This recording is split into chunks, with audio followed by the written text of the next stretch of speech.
Behind the high walls of Buckingham Palace, there has always been more than the public story. No, not the one shaped by ceremonies or official words, but a quieter narrative revealed through silences, through who is present, and through who is no longer invited inside the frame. For years, Prince Andrew's position within the royal family was understood by appearance alone. He was there, he arrived, he stood where he always had. But in recent times, that pattern has shifted, and those shifts speak louder than any statement ever could. Nowhere is this more visible than at the King's annual pre-Christmas lunch, one of the most carefully managed moments in the royal calendar. Every detail is intentional. The order of arrivals, the brief smiles, the calm exchanges with the press. These images exist for one purpose: to project unity, stability, and control. Each year, the same message is sent to the world. Everything behind the gates is exactly as it should be. But this time, the story wasn't told by who arrived. It was told by who didn't.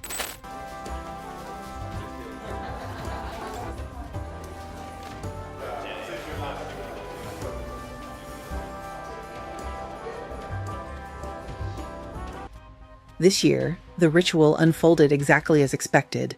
The Prince and Princess of Wales arrived first, setting the tone. Senior members followed, each appearance reinforcing the image the palace works hard to protect. Princess Beatrice and Princess Eugenie stepped out smiling, dressed for winter, relaxed, comfortable, and clearly part of the moment. From the outside, everything looked balanced, predictable, normal. But one detail broke the pattern. Andrew Mountbatten Windsor did not arrive. At the very same time the cameras were flashing outside Buckingham Palace, Andrew was photographed miles away in Windsor Great Park, alone. The rain had soaked the ground, turning paths into mud, slowing the horse beneath him. There were no companions riding beside him, no exchange of words, no suggestion this was a casual outing. Just distance.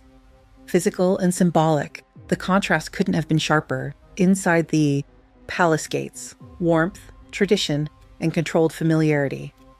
Outside, rain, silence, and separation.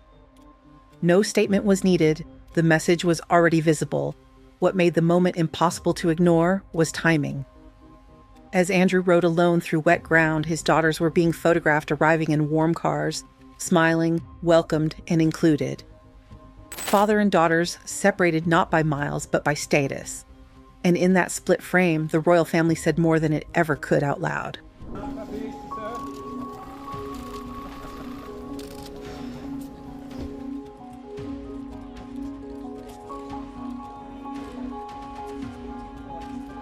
Body language expert Judy James commented on the images, describing Andrew's appearance as dark and almost theatrical, comparing it to a figure moving around the edges of a celebration he could no longer join. She noted that his posture was upright but rigid, and that his expression showed no sign of enjoyment. Riding, often associated with relaxation or freedom, appeared instead as an act of endurance. According to James, when someone is excluded from a family event, the usual way to reduce emotional impact is to remain out of sight or to appear settled elsewhere. In this case, the public nature of the ride had the opposite effect. It emphasized absence rather than softening it.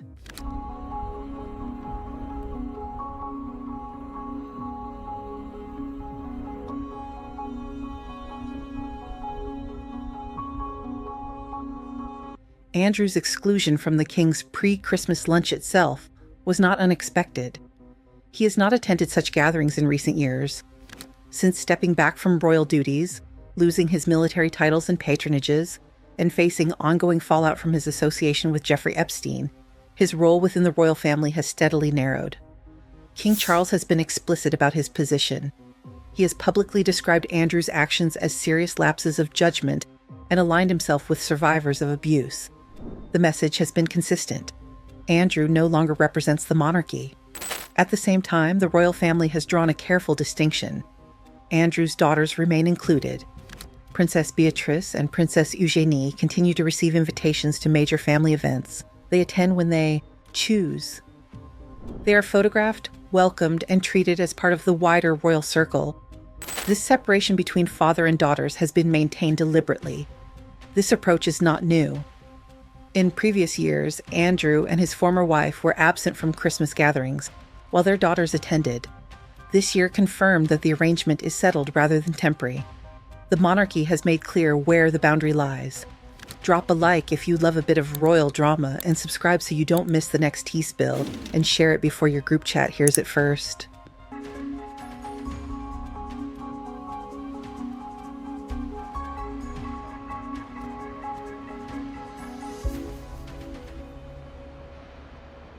The solitary ride through Windsor Great Park also occurred at a moment of wider change for Andrew. Reports indicate that he is nearing the end of his time at Royal Lodge, the 30-room property in Windsor that he has occupied for many years. Once associated with senior status and permanence, the residence now represents a chapter drawing to a close. According to multiple reports, Andrew is expected to move in the new year to a much smaller property on the King's private Sandringham estate. Some of his belongings are believed to have already been placed into storage as preparations quietly continue. The move reflects a reduction in space, visibility, and standing.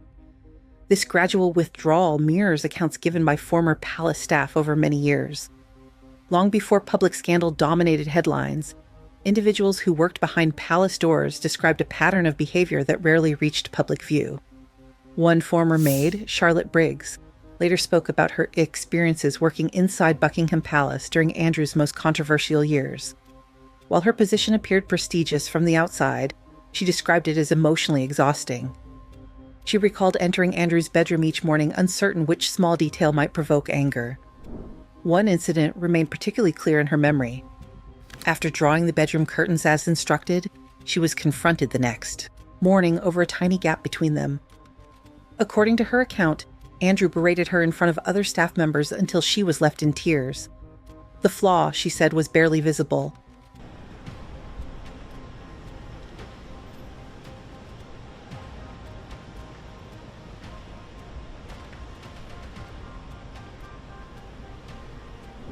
Former staff also described Andrew's insistence on a precise arrangement of stuffed animals on his bed. Dozens of toys were positioned in a specific pattern. Former Royal Protection Officer Paul Page later confirmed that a laminated diagram existed, showing exactly how each item should be placed. For those responsible for maintaining the room, this arrangement was a source of constant anxiety. Any deviation risked reprimand. What appeared to some as eccentricity functioned as a mechanism of control. Charlotte's account was consistent with others.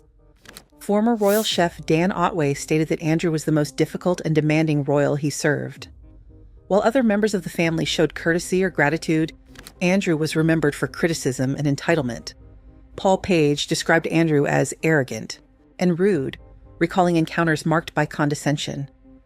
When Page once challenged Andrew's tone, colleagues warned him that he risked his job. Page later remarked that bullies often avoid reporting resistance because it exposes their behavior. Another account came from Andrew's former valet, who lived in accommodation connected to Andrew's private rooms. When Andrew's dog woke during the night, the valet was summoned to take the animal outside while Andrew remained in bed. Security officers later recalled finding the valet exhausted in palace gardens during the early hours, smoking and voicing frustration. He reportedly said he could not stand Andrew. These experiences unfolded within a rigid palace hierarchy that discouraged complaints. Staff depended on housing, pensions, and long-term employment. Escalating concerns about a senior royal, particularly one widely regarded as the Queen's favored son, was perceived as risky. Former staff described the system as archaic. In most workplaces, verbal abuse would be addressed. Inside the palace, fear and loyalty often prevented accountability.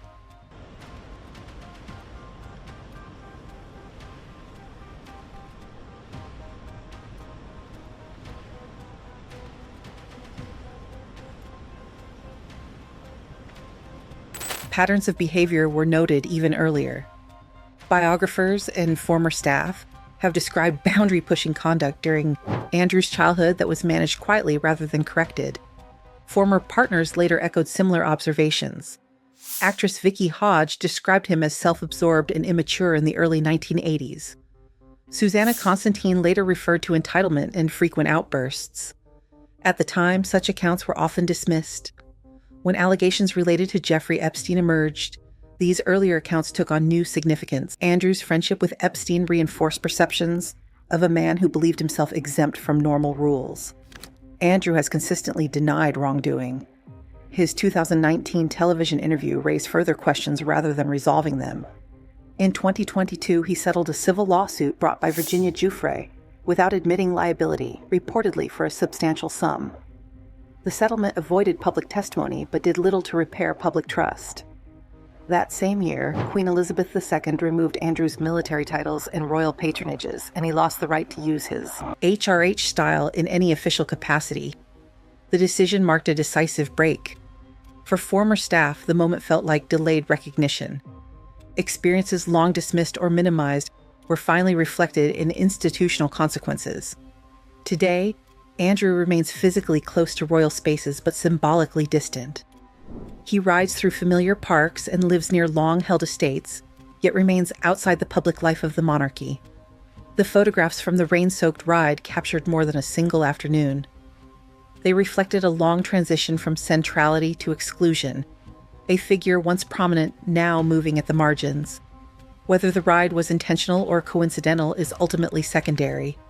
What is clear is that the monarchy has drawn a line and no longer attempts to disguise it.